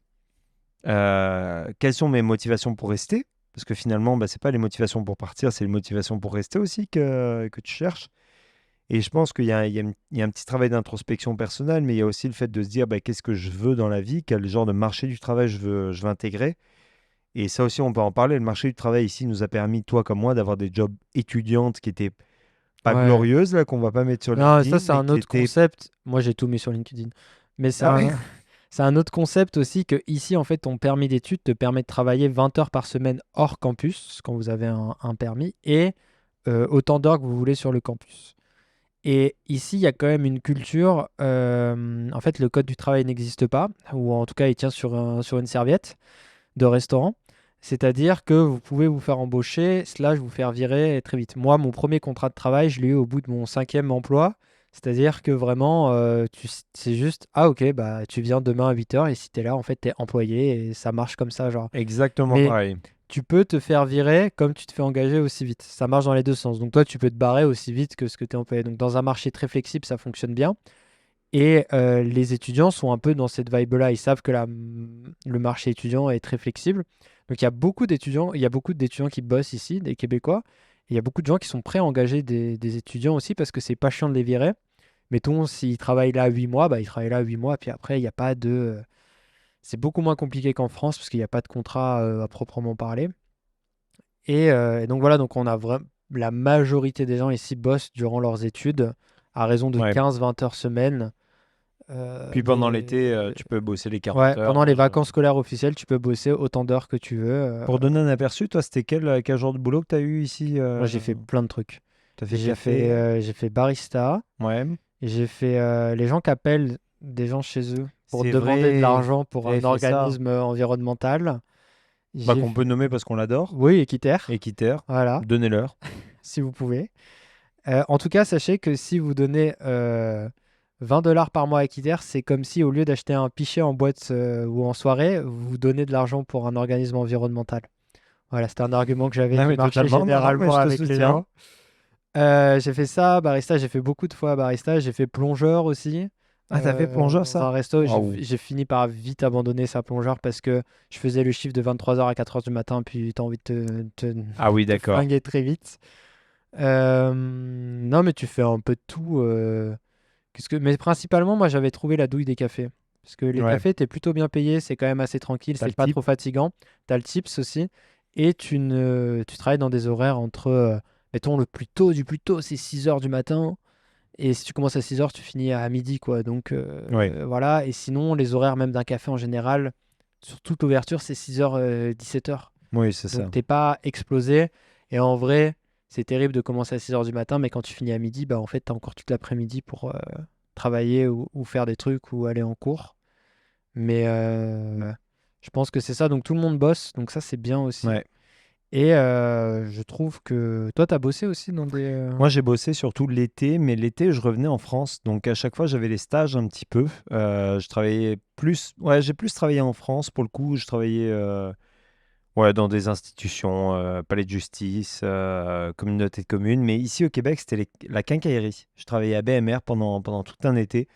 Puis là, tu bosses les 40 heures semaine à faire le piquet dans la quincaillerie. Je me rappelle une fois, tu es même venu voir les tables Ah et les oui, trucs c'est comme vrai, je ça. m'étais fait une clé, c'était incroyable. Ouais, on avait mangé, je me rappelle. Alors, une clé pour les Québécois, non, je n'ai pas pris de la cocaïne, parce que c'est une expression pour dire prendre de la coke. Non, non, c'est juste qu'il avait une machine où tu mets ta clé dedans, ta clé pour ouvrir ta porte, et genre, ça te la reproduit avec un motif que tu veux Ouais, dessus, et j'avais mis un chien dessus, voilà, et c'est ben voilà. tout. C'était gratuit, enfin, c'était 15 balles, mais c'était 15 trop bien. balles. T'avais Minute Key, la machine Ouais, là, voilà, verte. c'est ça, c'est Ouais, Minuteky, ouais. ça c'était vraiment bien. Puis j'avais bien aimé l'idée de. Je suis venu déposer mon CV.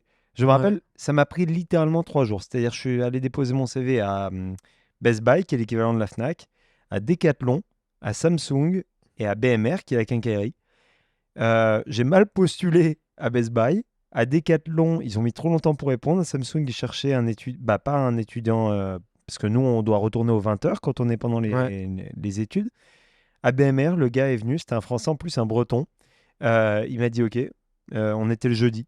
Tu peux commencer quand? Lundi? Ouais, parfait, go. Mais c'est exactement ça, ouais. Donc d'ici lundi, tu vas te chercher des bottes à je sais pas quel magasin. Et puis voilà, à l'équipeur. Voilà. Et lundi, tu bosses. Mais mon premier emploi, j'avais oublié, c'était vendre des téléphones. Ah bah voilà, Et oui. genre, je suis arrivé dans la boutique, j'ai posé mon cellulaire et il m'a dit, ah, j'ai posé mon CV, pardon, il m'a posé deux, trois questions Oui, c'est ça. sur, ok, t'as quoi comme cellulaire, par exemple, là, c'était pertinent, d'accord, mettons, ça va, t'es assez à l'aise avec les gens et tout, mais tu sais, même pas forcément des mises en Ouais, ouais, situation, c'était ouais. juste, ça va, t'es assez à l'aise, tu parles un peu anglais. Moi, j'avais dit, ouais, vite fait et tout. Là, il me pose une question en anglais, je lui réponds, il me fait, ok, c'est bon. Voilà, bah, il m'a dit écoute, je te rappelle, il me rappelle le lendemain, tu peux venir mercredi prochain à telle heure. Je fais oui, ok. Puis j'ai travaillé 1 an là-bas. Bah voilà. Genre, voilà, mais genre, c'est trop particulier, genre, mais Mais ça te permet d'avoir un revenu et de vivre convenablement. Avant qu'il y ait la crise des logements, ici, faut le dire aussi, ouais. on vivait quand même assez bien au Québec avec un petit emploi ou avec un petit peu d'argent de poche. Bah, en dehors des frais de scolarité, Voilà, si tu avais un emploi à 20 heures par semaine, tu vivais bien. quasiment, tu pouvais te démerder pour vivre quasiment tout seul, sans aucune aide ni rien du Mm, coup. mm. Genre, donc, il te restait à payer les frais de scolarité, les frais afférents, donc les livres, etc., et les billets d'avion si tu voulais rentrer. Mais le reste, ta vie au quotidien, c'est-à-dire un étudiant québécois avant, lui, pouvait quasiment, parce qu'il y a le système de prêt et bourse Ouais, aussi qui ouais. lui permet d'emprunter pour rembourser à taux zéro après, pouvait quasiment vivre ça. Et ce qui fait que tout le monde bosse, tout le monde a une idée du monde du travail. Et moi, ce que j'ai beaucoup aimé aussi avec le monde du travail, et ça se confirme un peu dans ma carrière, c'est l'idée que tu peux vite monter. Genre, c'est pas un truc qui est genre, si tu as envie de monter, si tu as envie de prendre des responsabilités, et si évidemment tu es capable aussi, et si tu crées les opportunités, il y a ça aussi. C'est que ici, le monde du travail, c'est très, comment dire, l'employeur a autant besoin de toi que toi, tu as besoin de lui. T'es pas dans une relation de lui à Il n'a pas tous les il n'a pas pouvoirs. l'ascendant sur toi parce que tu peux te barrer aussi facilement qu'il t'a engagé. Faut jamais que tu l'oublies. Mm. Genre, tu pourras retrouver du Bah, la travail parce fameuse que. phrase que tu m'as dit, le quoi, jour 3 après que j'ai trouvé un boulot, Oui, j'ai dit quoi? c'était n'oublie pas que personne n'est irremplaçable. Ouais, mais c'est exactement ça. Genre, ça sert à rien de se brûler au travail si vous n'êtes pas passionné par ça. Parce que, bah, juste changer de travail et tu pourras changer de travail. Genre, ici, comme c'est vraiment pas compliqué, tu peux changer d'emploi assez Ouais. facilement. C'est encore plus vrai aujourd'hui dans la condition d'une crise d'une pénurie de main-d'œuvre.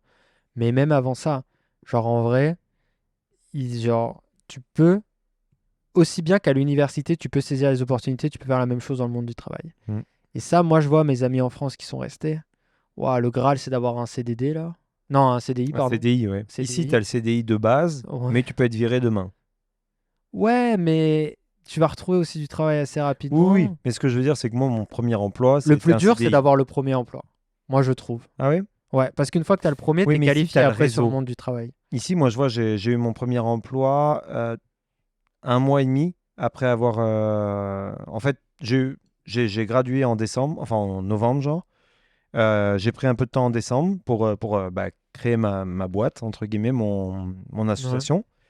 En janvier, j'ai eu le Parlement étudiant du Québec que je recommande à tous ceux qui nous écoutent et qui sont au Québec. Et par la suite, par ce réseau-là, j'ai trouvé mon emploi et début mars, j'ai commencé à travailler. J'ai pas eu de période à vide, en fait. La J'ai chance. été directement là-dedans, mais par le réseau. Là où en France, et ça rejoint un peu mon argument de tout à l'heure, là où en France, non pas, j'ai pas de réseau parce que je suis pas capable, je suis quelqu'un de très social, etc. Mais c'est très mal vu d'être pistonné, entre guillemets. Non, En fait, on le va réseau, sur il est vos familial pistolets. aussi. Voilà, il est Le familial. réseau, il est pas amical. Non, il est plus que familial. Il est par classe sociale. Moi, je sais pas, faut être le fils de, en vrai, hein, Oui, mais je trouve. regarde, mon père a énormément de connaissances, mais c'est aussi une culture de famille. C'est pas une volonté qu'on va avoir dans la famille de dire bon bah voilà, hop, on va placer le machin parce que c'est le fils de machin. Je pense qu'il y a une question de classe sociale. Il y a une énorme aristocratie dans les grandes villes, dans les métropoles, qui va s'auto-entretenir. Ici, moi je vois, j'ai des amis qui ne viennent de classe sociale à la base, leurs parents sont de classe sociale qui peuvent être très basses. Et au Québec, on sait qu'il y a cette ascension sociale qui peut être Mhm. assez impressionnante, qui sont aujourd'hui dans des bureaux de comté de députés, etc. Et qui vont chacun céder. Ça peut être des affinités politiques, ça peut être des affinités peut-être universitaires, même si elles sont peut-être un petit peu plus faibles à notre âge, etc. Bon, ça dépend, je pense à deux CV égales, si tu avais le choix, tu choisirais plus quelqu'un de l'ITM. Quelqu'un qui a fait ton programme, tu vas tout de suite Ouais. développer un truc, je Non, mais c'est pense. ça. Mais je pense qu'il y a une question de réseau aujourd'hui, Ouais. ici, qui est faisable Mais, parce qu'il y a le réseautage. mais tu mets un point sur un truc très vrai, ici le réseau il est multiple. Ouais, Tu peux trouver des atomes crochus avec à peu près c'est n'importe ça. qui. Genre, faut juste que tu arrives à trouver le truc. Genre, il a fait la même université que toi, bah super. Même moi, à mon travail, je fais des vannes sur le fait que personne n'a fait l'université que moi et que, genre, quand je suis arrivé ici, ce qu'on m'a appris, c'est à détester les autres universités. Ouais. Et genre, on fait des vannes sur ça, et quelqu'un qui vient de l'UQAM, etc. Et j'ai rencontré un gars qui a fait l'UQAM, etc. Et on a un peu bondé sur ça, sur ce fait que c'est marrant quand même que les universités se prennent la tête parce qu'aujourd'hui, toi et moi, on fait le même métier. Genre, c'est quand même un peu Mais oui, rigolo. oui. Genre, en fait, ton réseau, c'est des affinités. C'est pas du réseau, je trouve, c'est des Ouais, affinités. ouais, Genre, totalement. créer des Mm. affinités, t'auras un réseau. Alors qu'en France, c'est du réseau. Tu pourras, même si tu t'entends bien avec la Mais personne, si t'es pas de la même classe sociale ou si elle ne peut pas te rendre la réciprocité, il y aura pas je te dirais que c'est d'échange. un réseau qui est moins, en bon français, gatekeep. C'est-à-dire qu'ici, tu vas avoir, moi je vois, il y a toutes les assos, tous les trucs comme ça qui vont proposer un certain style de réseautage. Hmm. Où on va dire, bah tiens, toi, tu es informaticien, toi, tu es ceci, toi, tu es cela. Venez, on prend un 4 à 7 où il y a du vin, et puis il y a beaucoup de mélanges. Il y a beaucoup d'associations comme, moi, je pense à Connexion Internationale Montréal, des choses comme ça. Des associations qui viennent amener des profils différents à se connaître et échanger entre eux, échanger des cartes d'affaires et tout. Et ça, je trouve ça vraiment précieux parce qu'à la fin, tu te crées en fait un portefeuille de personnes qui viennent de différents milieux et qui te permettent d'avoir du monde. Là où le réseautage en France, ça peut être mal vu.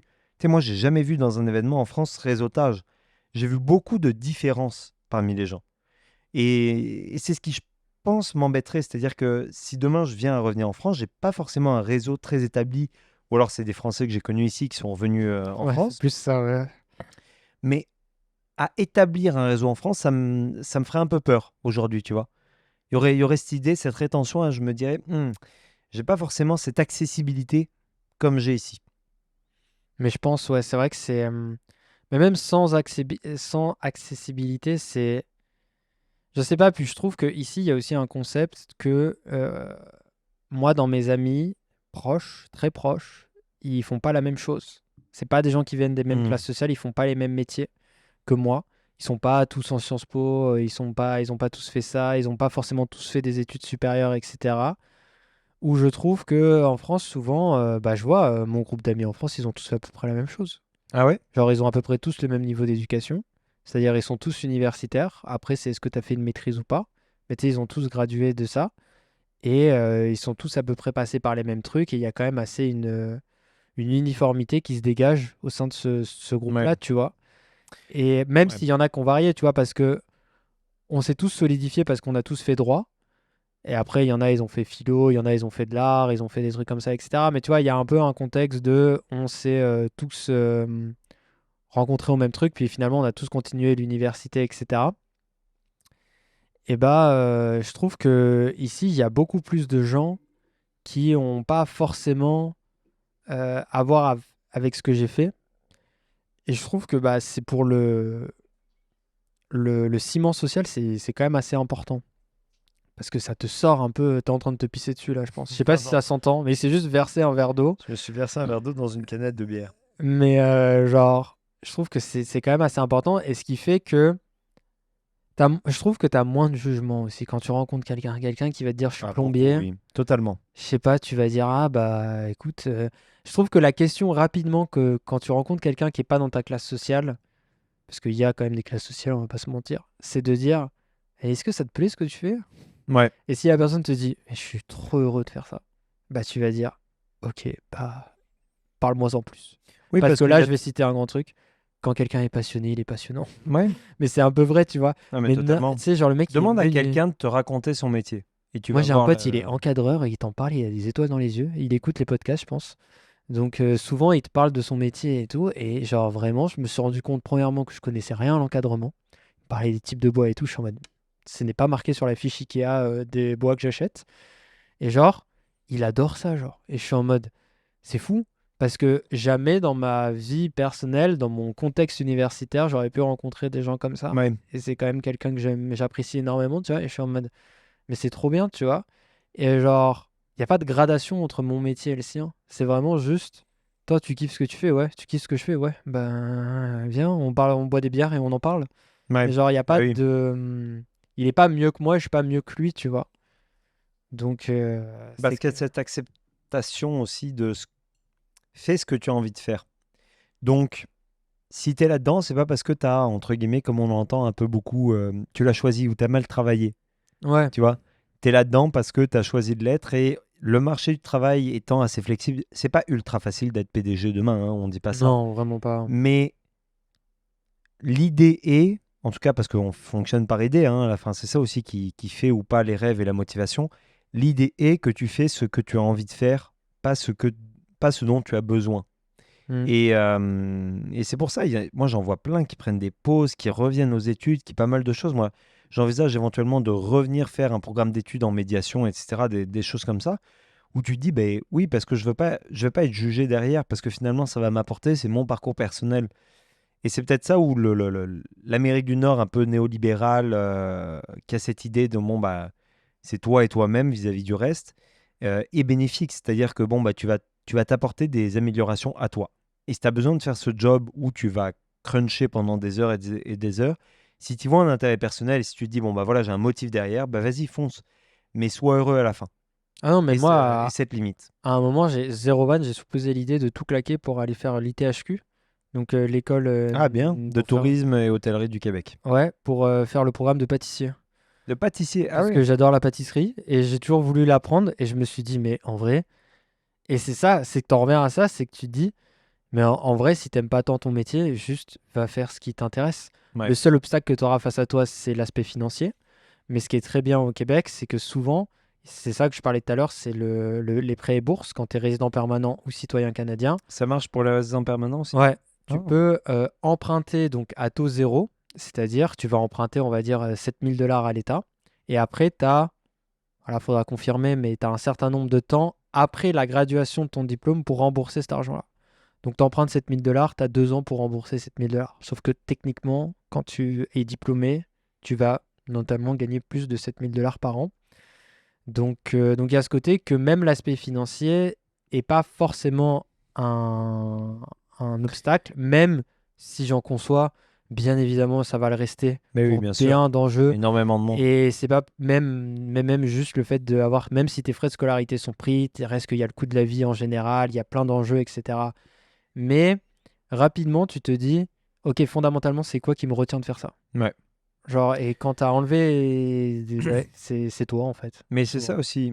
En Je tout cas, pense ça te que fait croire que c'est ça.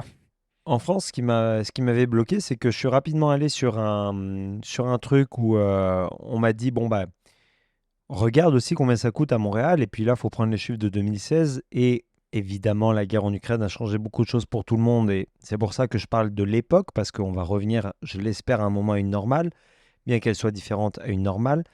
À l'époque, que je sois à Lyon, Paris, Marseille ou Bordeaux, ça me coûtait plus cher dans la vie Ouais, de tous les jours qu'à ouais. Montréal. Pareil. L'équivalent, On a fait le même calcul. l'équivalent, et je crois que vous l'avez encore, le comparateur, je crois que c'était la Banque Populaire qui faisait le comparateur, c'était Clermont-Ferrand. Littéralement, si je restais à Clermont-Ferrand, j'avais exactement le même coût de la vie qu'à Montréal. J'adore ma ville, enfin la Ouais. métropole la plus proche de chez moi, même si on ne peut pas trop l'appeler une métropole. C'est pas les mêmes ouvertures sur le monde. Mais c'est pas les mêmes ouvertures sur le monde. C'est pas les mêmes genres d'emplois, c'est pas les mêmes genres de trucs. Et voilà, même si je suis peut-être amené à y revenir un jour, pour s'y développer, Montréal est quand même plus. Voilà. Et il y avait cette accessibilité aussi à Montréal. Il y avait le fait de dire, bon bah voilà, ça va pas me coûter des 100 et des 1000. Si vous avez que 300 euros de budget pour vous loger, vous Mais ça, c'était trouverez à un l'époque. C'est logement. plus vrai Ouais, c'est aujourd'hui. plus vrai Ça, faut aujourd'hui. quand même le Vous trouverez un préciser. logement 4 ou 5 et demi. Aujourd'hui, malheureusement, le logement, mais en France, ça n'a jamais été facile non plus, hein, le logement. Je veux dire, pour trouver un logement à coût raisonnable, moi, En fait, je pour vous vois mon frère, donner. il est bloqué dans un appart qui est génial, qui coûte super cher, mais s'il voulait prendre un appartement comme pour lui-même, etc., bah, il trouverait le même prix pour beaucoup plus cher. Tu vois ce que je veux dire? Ouais, non, non. T'es rapidement bloqué en fait en France dans tes logements. Ah non, mais pour vous donner un exemple très concret, moi, quand je suis arrivé, un 4,5, donc ça veut dire deux chambres fermées, un salon, une cuisine, une salle de bain, dans un quartier qui était vraiment pas dégueu, ça coûtait 795 $. Dans quel quartier? Rosemont-la-Petite-Patrie. D'accord. Ah oui, donc là, ça a beaucoup évolué, par exemple, dans Tu ce vois mon, quartier. mon ancien appartement, Ouais, celui que j'avais avant là, bah, c'était 2 rues plus haut, c'est là où j'habitais avec William. ouais. Donc Donc c'était là, vraiment dans cette vibe-là. 795 $. Aujourd'hui, le même appartement, dépendamment des finitions, c'est entre 1295, ouais. 1300 jusqu'à 1600. Ça Ok. dépend vraiment des finitions. Mais donc, entre 2015 et 2022, 3? Ouais. Non, 2023. 2023 aujourd'hui. C'est terrible. Donc en 8 ans, ça a pris l'équivalent de plus de 500-600 $ par mois sur que dalle. Genre la surface, le truc qui est pas fou.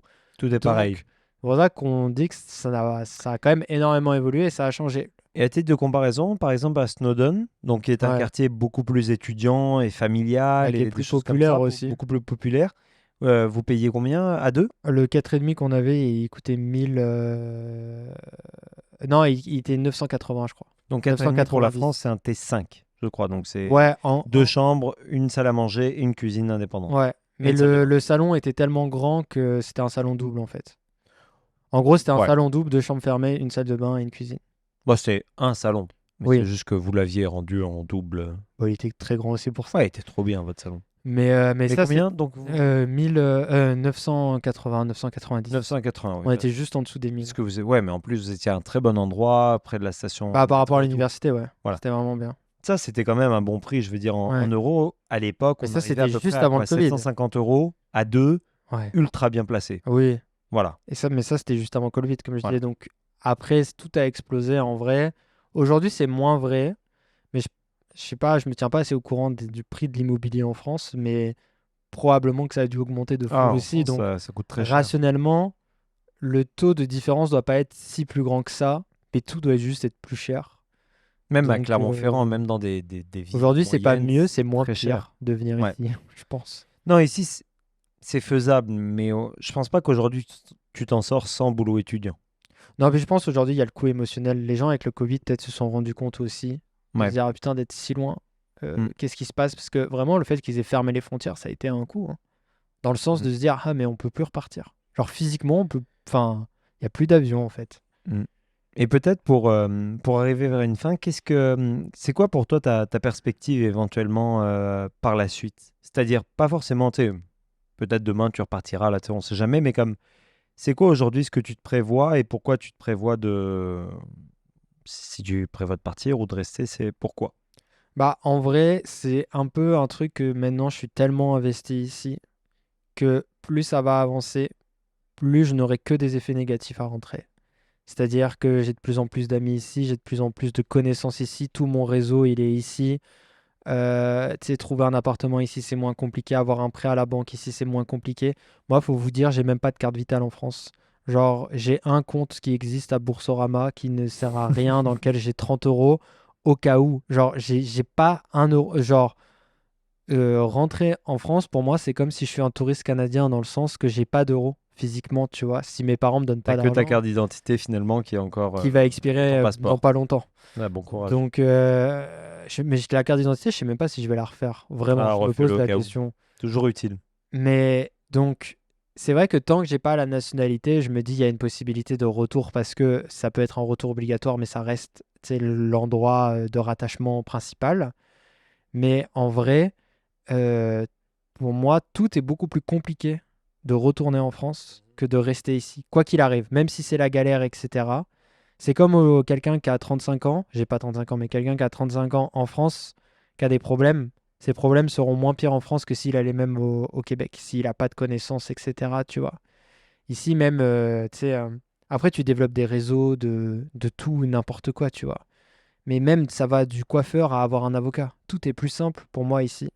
Donc j'ai fondamentalement, comme on disait sur le podcast il y a un moment sur l'arme atomique, j'ai pas de rationalité vraiment à retourner en France. Quand je mets tout mis bout à bout, si je fais une liste à la TED dans I Met Your Mother ou à Ross avec Rachel, vraiment j'ai pas d'intérêt. Il y a même pas d'argument genre donc je suis pas pris ici parce que c'est un choix et je suis très content d'ici, mais il faudrait vraiment que ça soit un choix qui devienne irrationnel pour que je retourne en France. Et les choix irrationnels, c'est bah, on touche du bois, mais mes parents, par exemple, ils ont vraiment besoin de moi.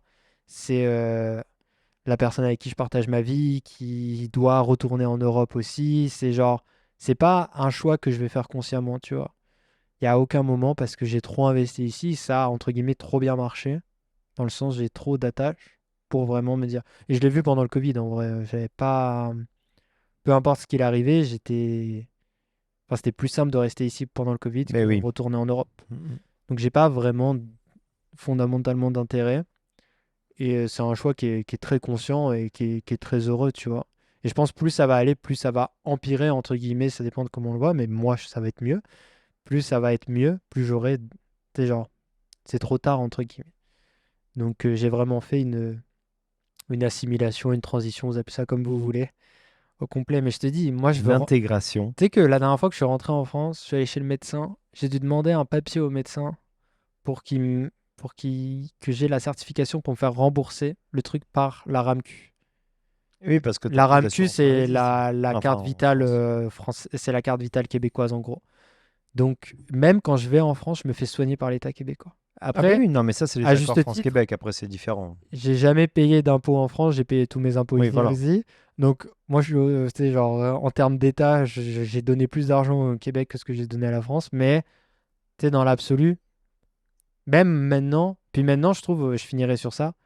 Socialement, j'ai, je retourne, je serai éternellement le. Peut-être ça, on fera un podcast un jour sur ça, mais je serai éternellement le Québécois ou le Canadien parce que les Français font pas la différence. Ils diront, ah, toi, le Canadien, c'était bien le truc du Ouais. Canada, le Canadien, etc. Donc, même à ça, genre, je serai rattaché quoi qu'il arrive à ça ici. Donc, maintenant, j'ai tout fait pour rester ici, je vois pas pourquoi je partirais. Je comprends. Et toi? Parce que sinon, je sens que tu vas pas te lancer tout seul. C'est un peu arrogant sinon de parler Non, bah c'est soi-même. sûr. Alors moi, Mais toi? non, mais en ce qui me concerne, je t'aurais dit av- avant la fin du Covid, avant les dernières élections présidentielles en fait. Avant mon retour pendant 6 mois en France à suivre les élections, vous avez dû suivre d'ailleurs, allez écouter nos deux podcasts sur les élections présidentielles qui étaient très intéressants. Je t'aurais dit que vraiment mon avenir est au Canada ou en Amérique du Nord ou partout sauf la France. Et je pense que j'ai eu un certain pas amour de la France, mais comme une envie de me battre, où je me dis merde, ça me va pas ce qui se passe dans mon pays d'origine et il faut que j'y change quelque chose, ou en tout cas en Europe. Est-ce Et que tu donc, as eu le même sorte de réveil quand tu as eu que quand tu es arrivé ici? non, Tu sais, c'était lors de ton premier voyage, tu as eu un peu une sorte, pas de révélation, mais tu sais, genre, tu as eu un peu un truc ça de a Ah, mon plus. avenir m'apparaît plus ici. Non, ça. Alors, à Bruxelles, oui. Quand j'ai visité Ouais. Bruxelles et que je suis allé au Parlement et tout, ouais, là, j'ai eu un waouh, genre un wow effect, là, voilà. Petite Euh, référence, pareil au podcast sur l'arme voilà, atomique, mais qui est un peu mal placé, on très peut le dire. différent, oui, oui, très différent. Non, un wow effect quand j'étais à Bruxelles dans le quartier européen, là, vraiment, genre, j'ai eu l'impression d'avoir mon avenir qui est ici, puis je suis persuadé que dans quelques années, j'y serai. Mais en France, c'était plus un waouh de, pas de dégoût, pas de révolte, mais quelque chose, je me dis, ça me va pas. Ça me va pas, et puis j'y tiens trop pour laisser ça aller. Hmm. Donc oui, là peut-être par contre, il y aura peut-être un retour. Que ce soit en ce qui concerne la Belgique, ça serait plus l'Union européenne ou la diplomatie française de manière générale. Mais je veux dire, je fais toutes les démarches actuellement pour rester à Ouais. Montréal et au Québec. C'est-à-dire, je fais ma résidence permanente, je fais ma citoyenneté et je me retrouve un petit peu, je t'avoue, entre, comme on dit dans ma famille, le cul entre deux chaises. Où vraiment, je me vois au Québec dans un moyen court terme et je me vois peut-être en France, en Europe ou dans le reste du monde dans un moyen long terme. Et du coup, bah, tu sais jamais trop comment te positionner face aux gens, à beaucoup de situations où tu dis oui, je me vois là, mais en même temps pas si longtemps, etc. Puis après, il y a la vie qui continue. Tu sais, il y a ma vie de famille, peut-être que je vais pas mal commencer dans quelques années et tout. Et puis, tu dis voilà, je veux pas trop tirer des plans sur la comète. Mhm. Je me plais à Montréal pour l'instant.